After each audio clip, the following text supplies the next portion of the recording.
Tere, minu nimi on siis Allan Herman, ma olen ajubioloog ja ma räägin teile täna sellest, kuidas meil tekib mulje, et meie elul on eesmärk. Ja selleks, et aru saada, mis on need protsessid, mis kontrollivad meie käitumist, uurin ma oma töös bioloogilisi motivatsioone, nagu valu, janu ja nälg. Ja ma räägin teile täpsemalt natuke enda tööst ja natuke oma kolleegide jõupingutustest, et leida siis ajus nii meie motivatsioonide tark kui riistvara. Ja nii loomade kui inimeste käitumist domineerivad kaasasündinud tungid. Ja nende tungide eesmärgiks on meid veenda või sundida rahuldama bioloogilisi vajadusi. Ja need vajadused võivad olla füsioloogilised vajadused, mis puhul näiteks nälg ja janu siis veenavad meid hoolima toidust ja veest. Meil on ka turvalisuse vajadused, kus näiteks valu ja hirm proovivad vältida seda, et me satuksime ohtlikesse olukordadesse või kui see juhtub, siis me prooviksime ennast sealt terve nahaga päästa.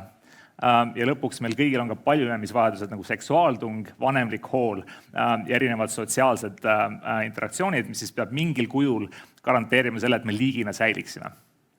Ja see, mis ajubiolooge öösiti üleval hoiab, on siis mismoodi need tungid on meie ajus esindatud ja mismoodi need kesksed protsessid annavad maailmale meie ümber siis mingi tähenduse ja viitavad sellele, siis, millest me peame hoolima ja mida me võime turvaliselt ignoreerida.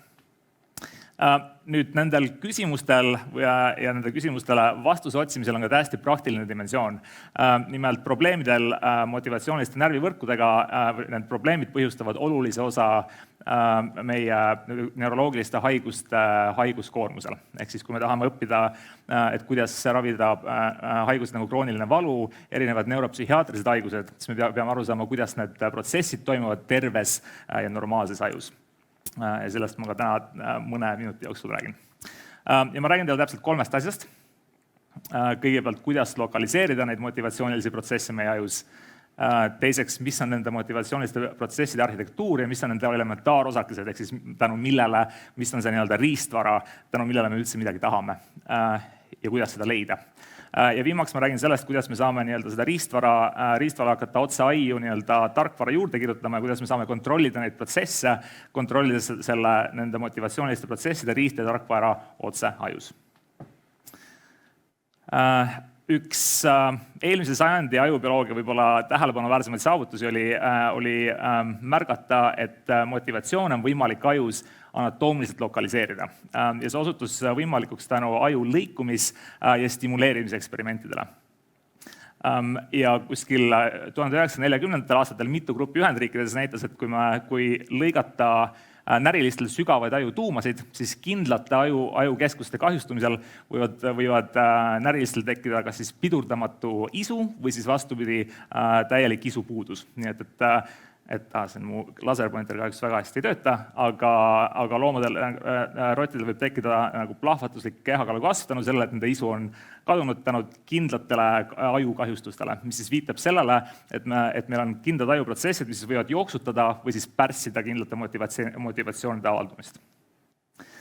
Ja meile võib-olla lähemal 10 aastat hiljem näidati ka, et neid motivatsioonilisi protsesse on võimalik esile kutsuda, kui me elektriliselt stimuleerime närvisüsteemi ka kindlatest kohtadest. Siin on näide Bengt Andersoni tööst, kes töötas Uppsalas Rootsis, kes siis stimuleeris kodukitsi ja nende sügavaid ajutuumasid ja siis leidis ajuregioonid, mis vallandasid ohjeldamatu janu, mis siis viitab selle, et tõepoolest me saame neid eesmärgistatud käitumist füüsiliselt ajus lokaliseerida. Ja kuskil viimase 50 aasta jooksul, kasutades natuke rohkem rafineeritud eksperimente, on meil olnud võimalik leida meie motivatsioonide anatoomiline kaart. Ja mõnevõrra üllatuslikult meie motivatsioone vahendavad kuskil 20 ajutuuma, mis on kontsentreeritud 2 sügavas ajukeskuses. Esiteks preoptiline regioon ja siis hüpotaalamus. Ja siis need on need osad, mis ajuosad, mis siis sisaldavad meie motivatsioonide armatuurlauda. Ja siin ma olen ära toonud mõned neist rakutuumadest, kus siis vasakult paremale lähevad need ajutuumad siis ninast saba suunas. Erinevad geomeetrilised kujundid siis representeerivad neid vastavaid ajutuumasid ja ma olen värvidega ära värvinud, mis tungid alates janust sinisest kuni seksuaaltungini lillas need erinevad ajukeskused vahendavad. Ja üks asi, mis sai selgeks nagu õige varakult, on see, et enamus neid motivatsioonilisi ajutuumasid vahendavad mitmeid motivatsioone. Ehk siis nii, et anatoomiliselt me neid motivatsioone omavahel lahutada ei saa. Ja kuigi need protsessid ei ole meil anatoomiliselt nii-öelda ortogonaalsed, siis käitumuslikult on meil tavaliselt ainult üks motivatsioon, mis mingil hetkel meie nii-öelda käitumist siis mõjutab, olgu see siis nälg, hirm või siis romantilised ambitsioonid. Ja mis tekitas ka küsimus, et kui see anatoomilised tuumad ei ole see baas ehituskivi nendel protsessidel, siis mis on see, mis on see baastasand, mis meie käitumises tekitab mingisuguse suunitluse ja väärtushinnangud. Nüüd selleks, et seda mõista, me peame katseliselt uurima seda kude, mis neid protsesse põhjustab, milleks on siis närvisüsteem. Ja kiire meeldetuletus on närvisüsteem koosneb siis närvirakkudest, mis siis moodustab selle närvisüsteemi elementaarosakese. Ja närvirakud omavahel räägivad ja moodustavad närvivõrke, mis siis neid protsesse vahendab. Ja kuigi me oleme teadnud nii paljude liikide kohta, palju meil need närvirakke on, inimesel kuskil 100 miljardit, mis on siis üle 10 korra rohkem kui planeedil Maa on inimesi, siis kuni väga hilisajani meil polnud õrna aimugi, mis on nende rakkude mitmekesisus. Ehk siis kas meil on ajus sadu erinevaid närvirakutüüpe või me räägime kümnetest miljonitest, mis siis kõiki meie kognitiivseid funktsioone vahendab. Ja siinkohal on bioloogidel olnud põhjust palju kadedust tunda keemia näitel, kus me oleme siis üle sajandi teadnud, et meie materiaalne maailm koosneb siis lõplikust arvust keemilistest elementidest, mille siis kõik meie materiaalne maailm koosneb. Nii et kus siis perioodilise süsteemi näitel me teame siis esiteks, mis need baaskoostisosad on ja mismoodi nad süstemaatiliselt varieeruvad. Ja bioloogia puhul meil sellist osade nimekirja ei ole olnud, mis on muutnud ka bioloogia uurimise ja bioloogiliste protsesside mõistmise oluliselt keerulisemaks. Ja nagu väga paljud asjad siin maailmas, millest me oleme ka rääkinud mitme presentatsiooni jooksul, need keerulised probleemid lahenevad tänu uutele tehnoloogiatele. Ja üks nende tehnoloogilistest lahendusest, mis on bioloogia mitmes mõttes pea peale pööranud, on ühe raku profileerimistehnoloogiad, mis võimaldavad meil esiteks avastada, mis on see rakuline mitmekesisus, kas siis ajus või teistes kudedes, ja teiseks hakata kaardistama, millised rakud vahendavad milliseid funktsioone. Ja selleks, et seda rakulist mitmekesisust avastada, peame me kõigepealt selle aju loomadest eraldama, siis välja opereerima selle aju osa, mis meile huvi pakub, lööma selle rakkudeks ja siis sekveneerime ära kõik geenid, mis individuaalsetes rakkudes on siis ekspresseeritud. Ja mis see võimaldab meil teha, on siis avastada, et mis on need fundamentaalsed ehitusblokid, kas siis konkreetses ajuregioonis või ükskõik millises koes. Nüüd rakud, iga meie keha rakus on sama genoom ja nad sisaldavad samu geene. Aga see, mismoodi rakud omavahel erinevad, on see, millised geenid ühes rakus on avaldanud võrreldes teiste rakkudega. Nii et sama tüüpi rakud tavaliselt ekspresseerivad samu geene, mis siis võimaldab meil erinevaid rakke üksteise vahel eristada. Ma toon teile abstraktse näite ja siis ma räägin teile, miks see oluline on. Ja üks viis mõelda rakkudest on kui olenditest geeni ekspressiooni ruumis, kus siis üks dimensioon on siis konkreetse geeni ekspressioon.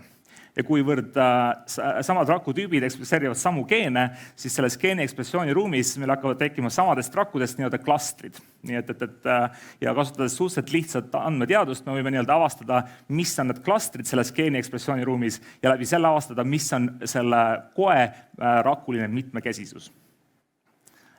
Ja miks see on oluline, on see, et just selle lähenemise põhjal me saame luua samasugused perioodilised süsteemid bioloogilises maailmas, kus selle elementide tasemel on meil rakuatlased, rakkude tüübid, mis muudab siis selle bioloogiliste probleemide lahendamise väga ratsionaalseks, kus me siis saame vaadata, mis juhtub konkreetsete rakkudega, millised rakud on terves koes ja mis nende rakkudega näiteks juhtub haiges organismis. Et mis selle võrra muudab bioloogiliste süsteemide lahendamise oluliselt lihtsamaks. Nüüd oma enda töös ma tundsin huvi, kas me suudame ka leida vastavaid rakutüüpe, mis siis vahendavad meie motivatsioone. Ehk siis kas motivatsioonid on samamoodi väga ratsionaalselt evolutsiooni käigus kujunenud, kus meil on siis kindlad ehitusplokid, mis siis vahendavad erinevaid motivatsioonilisi protsesse. Ja selleks ma hakkasin süstemaatiliselt profileerima mitmed nendest 20 motivatsioonilisest ajutuumast. Kõigepealt vaadata, mis on selle rakuline mitmekesisus, mis neid motivatsioone siis vahendab. Ma toon ühe näite oma enda töö põhjal, aga seesama lähenemine on põhimõtteliselt hetkel rakendatav kõikide motivatsioonide kohta ja läbi nende lähenemiste me võime kaardistada põhimõtteliselt enamusi motivatsioonilisi ja emotsionaalseid protsesse närvisüsteemis. Ja sellel eesmärgil ma uurisin mediaanset preoptilist tuuma, mis on üks 20 tuumast, mis vahendab motivatsioone, mis on oluline nii nagu janu motivatsiooni jaoks, külma vältimiseks, kuuma kartlikkuseks, ta vahendab und ja muuhulgas ka vererõhku. Ja ma eraldasin sellest rakukeskusest sellest ajukeskusest tuhandeid rakke, sekveneerisin ära kõik geenid, mis nendes rakkus on ekspresseeritud, et leida siis, mis on selle ajukeskuse ehitusplokid.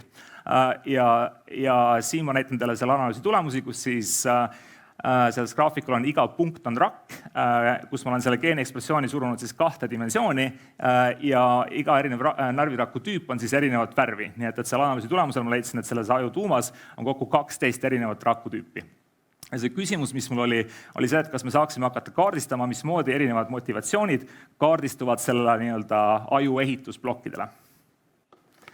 Ja selleks, et seda teha, võisin ma oli mul õnne selle võrra, et tänu sellele, et kui meil kindlad rakutüübid ajus aktiveeruvad, siis sellele ajukeelele, mis kaasneb ajurakkude aktiveerimisega, tuleb ka geneetiline signatuur, mis on varajased geenid, mis siis aktiveeruvad juhul, kui konkreetne rakk aktiveerub. Ja see eksperiment, mis võimaldab väga kiiresti hakata kaardistama, oli mul nädalavahetuse eksperiment, kus mul oli vähe lootusi, et see võiks töötada, mis ilmnes, et on väga kiire ja odav viis, kuidas neid motivatsioone kaardistada. Ja siinkohal see katse seisnes siis järgnevus, et mul oli tavaline hiir, kes ei olnud ei näljas, janus ega muus motivatsioonilises stressis, kus ma siis kirurgiliselt eemaldasin selle ajukeskuse ja siis profileerisin ära selle aju aktiivsusgeenide ekspressiooni kõigis 12 rakus, mis ma olen avastanud, mis ma siis näitan siin esimeses graafikul 12 rakule. Ja siis ma võtsin teise hiire, kellel ma tekitasin janu ja viisin läbi sama protseduuri. Ja selle tagajärjel ma leidsin, et ainult üks nendest 12 rakust aktiveerub juhul, kui hiirel on kindel motivatsioon, antud juhul janu motivatsioon. Mis siis võimaldab tegelikult umbes selle asemel, et aastaid veeta aastaid selgitada, mis rakud vahendavad mis motivatsioone. See on 2-nädalane eksperiment, et ühe eksperimendiga aru saada, mis ajuraku tüübid vahendavad milliseid eesmärgistatud protsesse. Nüüd, mida selle aktiivsuskaardiga pihta hakata? Ja üks intrigeeriv hüpotees on see, et kui me leiame, mis närvirakud vahendavad milliseid motivatsioone, me võib-olla saame kontrollida neid protsesse, kontrollides neid ehitusblokke, mis seda motivatsiooni vahendavad. Ja selleks, et seda riistvara kontrollida, on meil vaja vahendeid, mis võimaldaksid suhestuda sellega samas keeles, mida aju räägib. Ehk siis närvirakud või see informatsioon närvivõrkudes vahendatakse läbi närviimpulsside ja meil on õnneks tänapäevaks tekkinud tehnoloogiad, mis võimaldavad meile otse aiu kirjutada seda sama keelt, millest aju valmis saab, aju aru saab. Antud juhul ma kasutasin täppisgeeniteraapiaid, et siis erinevates rakutüüpides ekspresseerida geeni, mille nimi on kanarhodopsiin, mis muudab sinise valguse närviimpulssideks. Nii et me võime väga selektiivselt testida, mis konkreetse raku aktiivsus teeb konkreetse käitumisega ja seda elus käituvas loomas. Ma ei piina selle tehnoloogia detailidega teid, aga selleks, et seda kasutame nii transgeenseid loomi kui viirusvektoreid, mis siis võimaldavad meil väga täpselt ekspresseerida geene, mis siis võimaldavad meil neid aktiivsusmustreid otsa aiu kirjutada. Ja ma näitan selle katse tulemust teile järgmises videos. Siin ma näitan teile hiirt, kellel ei ole janu, kes istub veetoru ees ja võib limpsida seda vabalt valitud hetkel. Ja kui see loom joob, siis te kuulete klikkimist. Ja siis tavalisel, mida ma olen teinud siia, on see, et ma olen ekspresseerinud kanalrhodopsiini selles janu poolt aktiveeritud rakus ja ma olen talle pähe opereerinud fiiberoptilise kaabli, mis võimaldab mul lülitiga kontrollida, kas selle ühe raku aktiivsust närvisüsteemis.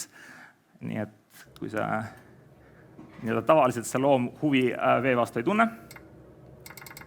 Kui ma aktiveerin selle ühe raku tuhandetest närvisüsteemis, hiir muutub meeletult januseks ja me saame sekunditega kontrollida motivatsioonilist seisundit ja see hiir joob täpselt nii kaua, kuni seda konkreetset rakutüüpi stimuleerida, mille järel siis tal ka see huvi vee vastu ära kaob. Nii et see on näide sellest, mismoodi me võime leida käsundrakke motivatsioonidele, mis võimaldavad siis meile otse ajus kontrollida seda, mis motivatsioonilises seisundis me täpselt oleme. Ja kasutades nüüd lähenemisi, millest ma rääkisin, me võime hakata väga süstemaatiliselt ära kaardistama kõiki motivatsioone alates siis valust, janust, näljast ja nii edasi. Nüüd, mida me selle töö tagajärjel leiame? Et me oleme väga kiiresti hetkel liikumas sellistest jämedakoelistest anatoomilistest motivatsioonikaartidest, mis meil on juba mõnikümmend aastat olemas olnud, rakulise resolutsiooniga ajukaartideni. Ja teiseks meil on nüüd tehnoloogiad, mis võimaldavad meil väga kiiresti funktsionaalselt annoteerida või kaardistada erinevaid ajufunktsioone kindlatele rakutüüpidele, mis siis ühe näite võrra kasutades neid samu ühe raku profileerimistehnoloogiaid. Ja kasutades neid lähenemisi me saame leida need rakulised vasted, mis siis juhivad meie käitumist ja mis moodustavad meie eesmärgistatud käitumise riistvara. Nii, ja ma tooks teile paar näidet, mis mul endal on viimastel aastatel väga meeldinud selles valdkonnas, et me saame kontrollida tegelikult kõiki aspekte nii meie motivatsioonidest kui emotsioonidest ja muudest ajufunktsioonidest läbi nende tehnoloogiate.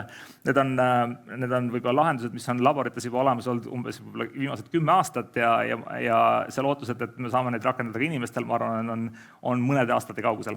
Aga ma toon teile paar näidet, mis mul endale väga meeldib. Siin on näide ühest Caltechi laborist, kes uurib agressiooni ja seksuaaltungi ja 2012. aastal nad leidsid imetajate ajus rakud, mis siis kontrollivad hiirtel raevu. Ja see näide sellest eksperimendist seisneb siis järgnevus, et nad on leidnud siin isase hiire, kellele nad on samamoodi pähe opereerinud fiiberoptilise kaabli ja kus nad ekspresseerivad kanalrhodopsiini nendes agressiooni kontrollivates rakkudes. Ja nad on samasse puuri pannud hiirega täispuutud kummikinda, mis on elutu objekt, mida tavaliselt hiired ignoreerivad ja mis neis huvi ei tekita. Ja nende rakkude aktiveerimisel te näete väikest kirja, mis ütleb light on. Nii et juhul, kui te agressioonirakka aktiveerite, te saate kapitaalselt ära rikkuda hiire ja kummikinda suhted. See hiir rahuneb kohe, kui see agressioonivõrku mitte stimuleerida ja samas taaskord sa võid nupule vajutada ja see hiir ärritub taaskord kummikinda peale.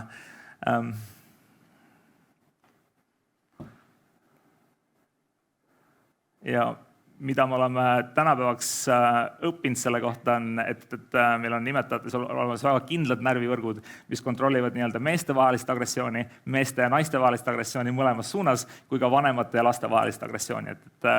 Et meil on mitmed protsessid on meil juba evolutsiooniliselt väga sügavalt sees.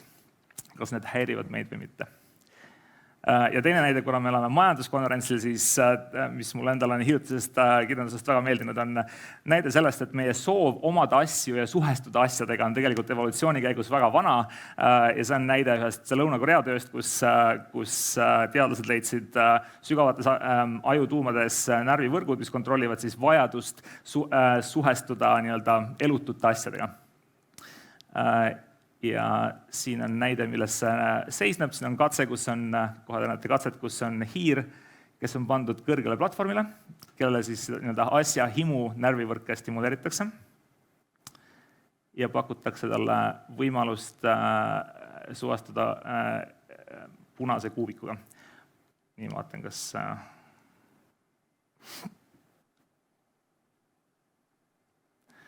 Ja sellele hiirele on pandud sügav kast alla, kuhu ta võib hüpata juhul, kui ta peaks olema piisavalt meeleheitel, et seda kuubikut kätte saada. Nii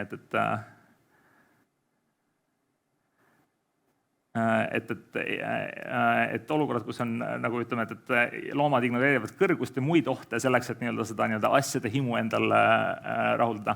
Mis on kummaline on see, et hiirtel on ka väga kindlad piirid, et nad soovivad seda asja enda kätte saada, aga ainult teatud hinnaga ja nad ei ole nõus ennast vette hüppama märjaks tegema selleks, et seda objekti enda valdusse saada.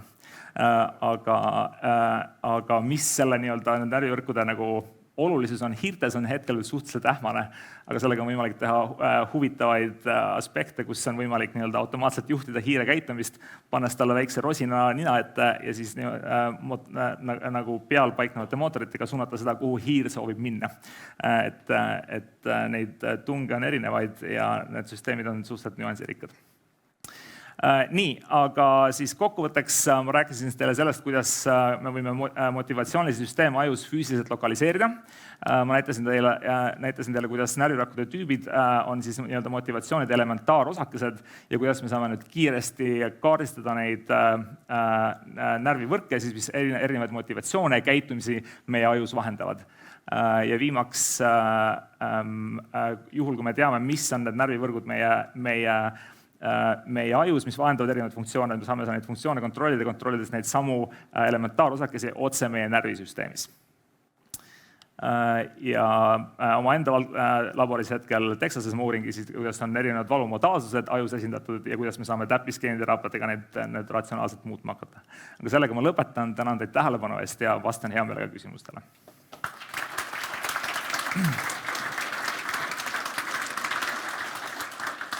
Absoluutselt vaimustav, millega inimesed hakkama saavad, kui nad on vanematele hästi välja kukkunud ja õpetajad on head. Palun.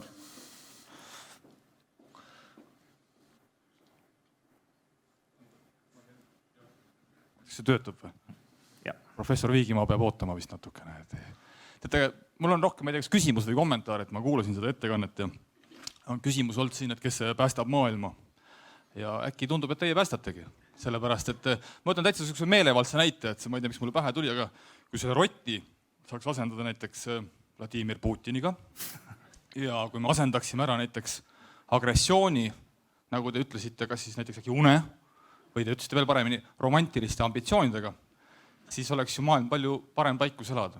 Või teine kommentaar näiteks eelmisele ettekandele, et kui me professor Metspalu annaksime selle 50+ miljonit kiiremini ära, siis me juba teaksime, milline riigijuht on agressiivne või milline riigijuht tahab teha näiteks lõunauinakut.